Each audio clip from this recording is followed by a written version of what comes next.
इस सत्र से राज्य सरकार द्वारा समस्त विभागों के समस्त कर्मचारियों की अचल संपत्ति का विवरण ऑनलाइन करना अनिवार्य कर दिया गया है। लेकिन थर्ड ग्रेड, सेकंड ग्रेड, मंथलिक कर्मचारियों का डाटा वेरिफिकेशन नहीं हो रहा है। क्यों नहीं हो रहा है? क्योंकि उनके डाटा में कहीं न कहीं गड़बड़ियाँ हैं। वो गड़बड़ियाँ कहाँ कहाँ हैं तथा आपको कहाँ कहाँ सुधार करना है, मैंने स्टेप बाय स्टेप बताया है। अगर कोई राजपत्रित अधिकारी है जिसका भी डाटा वेरीफाई नहीं हो रहा है तो वहाँ पर भी आपको सुधार करना अनिवार्य है, क्योंकि राजपत्रित अधिकारियों का डाटा पहले से ही चल रहा है और इस सत्र से समस्त अराजपत्रित अधिकारियों को भी जोड़ दिया गया है। अर्थात समस्त राजकीय कर्मचारियों को अपनी अचल संपत्ति का विवरण ऑनलाइन करना अनिवार्य कर दिया गया है। अगर आप समय पर यह कार्य नहीं करोगे तो आपकी पदोन्नति रोक ली जाएगी, वार्षिक वेतन वृद्धि नहीं लगेगी और विजिलेंस क्लियरेंस आपको नहीं मिलेगी।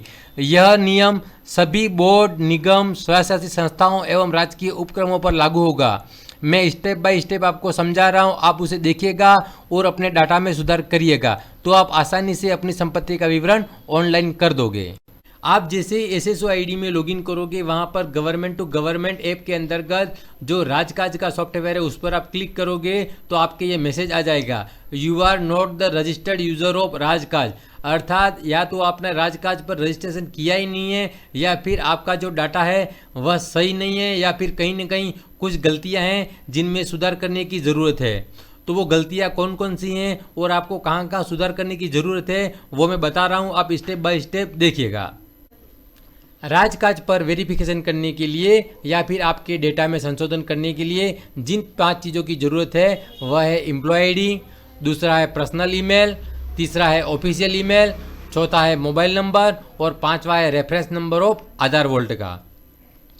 इसमें से जो तीसरा ऑप्शन है ऑफिशियल ईमेल, वो आपको तभी ज़रूरत पड़ेगी जब आप लंबा चौड़ा कोई बिजनेस कर रहे हो और जिससे आपको करोड़ों रुपए की इनकम हो रही है। अर्थात ये तो वैकल्पिक है, बाकी चीज़ें अनिवार्य हैं। ऑफिशियल ईमेल का मतलब है यह आपके स्कूल की या आपके कार्यालय की ईमेल आईडी नहीं है, इतना आप ध्यान रखिएगा। अब ये सारी चीज़ें आपको कहाँ संशोधन करना है तथा आपको कहाँ पर मिलेंगी वो भी मैं आपको बता रहा हूँ। जैसे ही आप एसएसओ आईडी पे लॉगिन करते हो, सबसे ऊपर जो फ्रंट की स्क्रीन खुलती है उसके ऊपर यहाँ पर एम्प्लॉय आईडी लगी होगी आपकी और आपका फ़ोटो लगा होगा या फिर आपके कोई और चित्र होगा। उसके यहाँ साइड में देखिए छोटी सी पेंसिल का निशान है, जैसे कि मैंने यहाँ एरो से दिखाई दे रहा है, यह एडिट का निशान है। इस पर आप क्लिक करिएगा तो आपकी जो प्रोफाइल है वो खुल जाएगी और आपको वहाँ से डेटा दिखाई देगा। वो डेटा आपको एक बार नोट कर लेना है, जैसे कि मैं आपको बता रहा हूँ। यह मेरी प्रोफाइल का डेटा है, इसीलिए मैंने इसे हाइड कर दिया है। आपको सबसे पहले तो यहाँ reference number of Aadhaar volt जो लिखा होगा उसे कागज़ पर नोट कर लीजिएगा, क्योंकि राजकाज पर वेरिफिकेशन के समय इसकी ज़रूरत पड़ेगी। अगर यहाँ पर आपका यह reference number of Aadhaar volt खाली आ रहा है तो सबसे पहले अपने आधार नंबर को लिखिएगा, फिर मोबाइल नंबर को यहाँ पर लिखिएगा और अपडेट का ऑप्शन नीचे दिया है, अपडेट कर दीजिएगा। जैसे ही आपका आधार नंबर अपडेट हो जाएगा, यहाँ पर reference number of Aadhaar volt का नंबर आ जाएगा।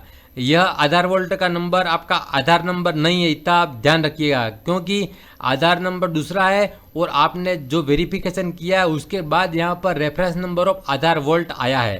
तो आपको यह नंबर नोट कर लेना है, मोबाइल नंबर नोट कर लेना है, ईमेल नोट कर लेना है, आपकी date of birth, display name सब कुछ बराबर है। अगर बराबर हो तो आप आगे स्टेप की ओर बढ़ सकते हो। अगर आपका यहाँ पर कहीं संशोधन करना है तो जैसे कि यहाँ पर ये पेंसिल का निशान दिखाई दे रहा है, इस पर आप क्लिक करोगे और आप एडिट कर सकते हो।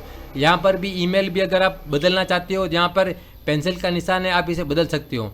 यहाँ पर देखिए ईमेल ऑफिशियल, मेरा कोई लंबा चौड़ा बिजनेस नहीं है, इसीलिए मैंने यहाँ पर इसे खाली छोड़ दिया, मुझे इसकी ज़रूरत नहीं है। बाकी सारा डेटा वेरीफाई है। तो अब हम बढ़ते हैं अपने अगले स्टेप की ओर। आप किसी भी ब्राउज़र को ओपन करिएगा और वहाँ पर गूगल सर्च में आपको लिखना है Raj e office new user registration, जैसे कि ग्रीन कलर के एरो से दिखाई दे रहा है। आप यह काम अगर लैपटॉप या कंप्यूटर पर करेंगे तो बहुत अच्छा होगा, क्योंकि जावा स्क्रिप्ट की सारी फाइलें खुल जाएंगी। अगर आप पुराने मोबाइल से कर रहे हो तो वहाँ पर जावा स्क्रिप्ट की फाइलें खुलने में समस्या होगी, क्योंकि एक तरफ आपको अंग्रेजी में टाइप करना है, वही ऑटोमेटिक ट्रांसलेट होकर हिंदी में हो जाएगा, जिसको आपको वेरीफाई करना है। अगर आप मोबाइल पे यह काम करोगे तो वेरिफिकेशन होने में समस्या हो सकती है, बाद में आपको अपडेट करने में बहुत मुश्किल होगी। इसीलिए यह कार्य लैपटॉप पर या कंप्यूटर पर करोगे तो बेहतर होगा। अब आपके पास जो ये आइकन खुलेंगे, इसमें पहला आइकन है यूज़र रजिस्ट्रेशन राजकाज का, तो इस पर आपको क्लिक कर देना है और एक नई विंडो खुल जाएगी। इस विंडो में देखो यहाँ पर SSID लिखा हुआ है, तो आपको यहाँ पर आपकी जो RJDU वाली आईडी है वो यहाँ पर लिखनी है और फिर फेच डिटेल पर आपको क्लिक कर देना है। फेच डिटेल पर जैसे ही क्लिक करोगे आपकी एम्प्लॉय आईडी से संबंधित पूरा का पूरा डाटा नीचे की सीट में खुल जाएगा। जैसे कि मैं आपको यहाँ पर बता रहा हूँ, ये वाला, ये मेरी एम्प्लॉय आईडी है, मेरा यहाँ पर पूरा का पूरा डेटा यहाँ पर खुला हुआ है। मैंने इसे हाइड कर दिया है क्योंकि यह मेरा पर्सनल डाटा है। अगर आपका यहाँ पर पर्सनल डाटा सही है तो नीचे यस करना है, अगर गलत हो तो नो करके वापस SSID में जाना है और वहाँ पर आपको डाटा पूरा सही करना है। यहाँ पर जो ईमेल आईडी होगी आपकी पर्सनल, वो यहाँ पर आपको देखने को नहीं मिलेगी। यहाँ पर आपको ऑफिशियल ईमेल आईडी देखने को मिलेगी जो कि डेस्क की होगी, अर्थात खाली होगी, क्योंकि वो हमारे पास है ही नहीं। दूसरा, यहाँ पर जो आधार कार्ड का नंबर होगा वो भी आपके आधार नंबर पर लिखा होगा, वो नहीं होगा। वो कौन सा होगा? जो कि आपकी SSID की प्रोफाइल में वो वोल्ट वाला नंबर होगा, वो वाला होगा। वही नंबर आपको यहाँ पर मैच करना है। इसीलिए मैं कह रहा था वो नंबर आपको नोट करके रखना है। अगर ईमेल के अलावा आपका पूरा डाटा यहाँ पर सही है तो आप यस कर दीजिएगा और नीचे एक नई विंडो खुल जाएगी। अगर आपका डाटा गलत है तो आप नो करके वापस अपनी SSO वाली प्रोफाइल में जाइएगा और वहाँ पर डाटा को अपडेट कर दीजिएगा। यहाँ पर डाटा अपडेट हो जाएगा, उसके बाद वापस आइएगा और यस करिएगा, नीचे की विंडो खुल जाएगी जैसे कि मेरी खुल रही है। यह विंडो खुल गई है। यह विंडो बिल्कुल छोटे छोटे अक्षर थे, इसीलिए मैंने यहाँ पर एक तरफ अंग्रेजी का ले लिया है और हिंदी के लिए मैंने दूसरी विंडो ले ली है। आपकी विंडो पूरी एक साथ ही खुलेगी, इधर अंग्रेजी की और इधर हिंदी की। इसीलिए मैं कह रहा था कि कंप्यूटर या लैपटॉप से करिएगा तो आसान रहेगा। यहाँ पर आप जो भी भरोगे वो हिंदी में ऑटोमेटिक टाइप हो जाएगा, लेकिन हिंदी में जो भी टाइप होगा वो गलत होगा। इसका आप सावधानी से देखिएगा क्योंकि यह कृतिदेव फ़ॉन्ट को नहीं लेगा। यहाँ पर आपको मंगल फ़ॉन्ट या गूगल वॉइस टाइपिंग वाले फ़ॉन्ट से हिंदी वाले नाम को एडिट करना पड़ेगा। ऊपर सैल्यूटेशन में आपको यहाँ पर श्री, मिस्टर, मिस, सुश्री जो भी लिखना हो वो अंग्रेजी में लिखिएगा तो यहाँ पर ऑटोमेटिक हिंदी में लिखा हुआ आ जाएगा पास में ही। फर्स्ट नेम ये सब लिखा हुआ है मेरा, लेकिन यह तो SSID से ऑटोमेटिक लिखा हुआ आएगा, लेकिन जो हिंदी में लिखा होगा वह गलत होगा। आप उसे 99% चेक कर लीजिएगा, वहाँ पर आपको एडिट करना ही पड़ेगा क्योंकि मेरे नाम में भी गलती आई थी, जैसे कि मैं आपको बता रहा हूँ। मेरा नाम है पंकज कुमार भट्ट लिखा हुआ है, वहाँ पर अलग आया था। उसके बाद मैप सर्विस डिटेल, ये देखिएगा।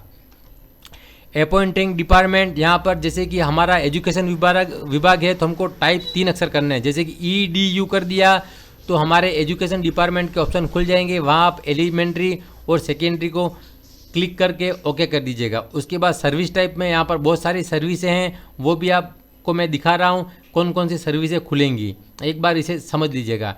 डेजिग्नेशन भी पद यहाँ पर भी खुल जाएगा, लेकिन इनको खुलने में थोड़ा टाइम लगेगा क्योंकि यहाँ पर जावा स्क्रिप्ट है और राजस्थान के सारे डिपार्टमेंट जुड़े हुए हैं, इसलिए यहाँ पर डाटा फेच होने में थोड़ा टाइम लगेगा। यहाँ पर शांति रखिएगा, फिर ही काम करिएगा, नहीं तो आपको बार बार साइड पे वापस रीसेट करना पड़ेगा।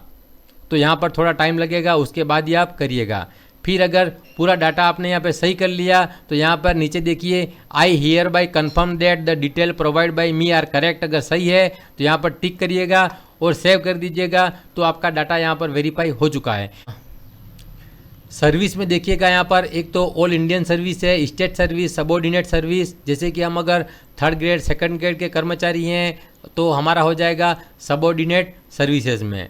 मंत्रालयिक हैं तो ये मिनिस्ट्रल सर्विसेज हो जाएगा। अगर आप चतुर्थ श्रेणी कर्मचारी है क्लास 4 हो जाएगा, और भी कोई हैं तो यहाँ पर आप कर सकते हो।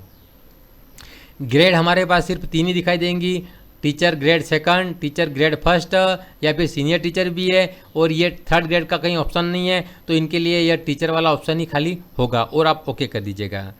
डिपार्टमेंट और ऑफिस में आपको बहुत सारी लिस्ट है, उसमें ढूंढते ढूंढते समय लग जाएगा। यहाँ सर्च वाले में आप सर्च कर दीजिएगा। अगर आप सेकेंडरी के हैं तो ACC लिख दीजिएगा तो सेकेंडरी डिपार्टमेंट आ जाएगा। अगर आप एलिमेंट्री के हैं तो ELE कर दीजिएगा तो एलिमेंट्री का ऑप्शन आ जाएगा और आप ओके कर दीजिएगा। इस तरीके से आप यहाँ पर वेरीफाई कर सकते हो। उसके बाद जो पार्ट 2 आएगा उसमें मैं आपको बताऊंगा कि अचल संपत्ति का विवरण कैसे अपलोड करना, वो भी आपके सामने जल्द दिया जाएगा। तो ये सारा प्रोसेस आप सावधानी से कीजिएगा तो ही आपको वहाँ पर आसानी होगी। इसी के साथ धन्यवाद। जय हिंद, जय भारत।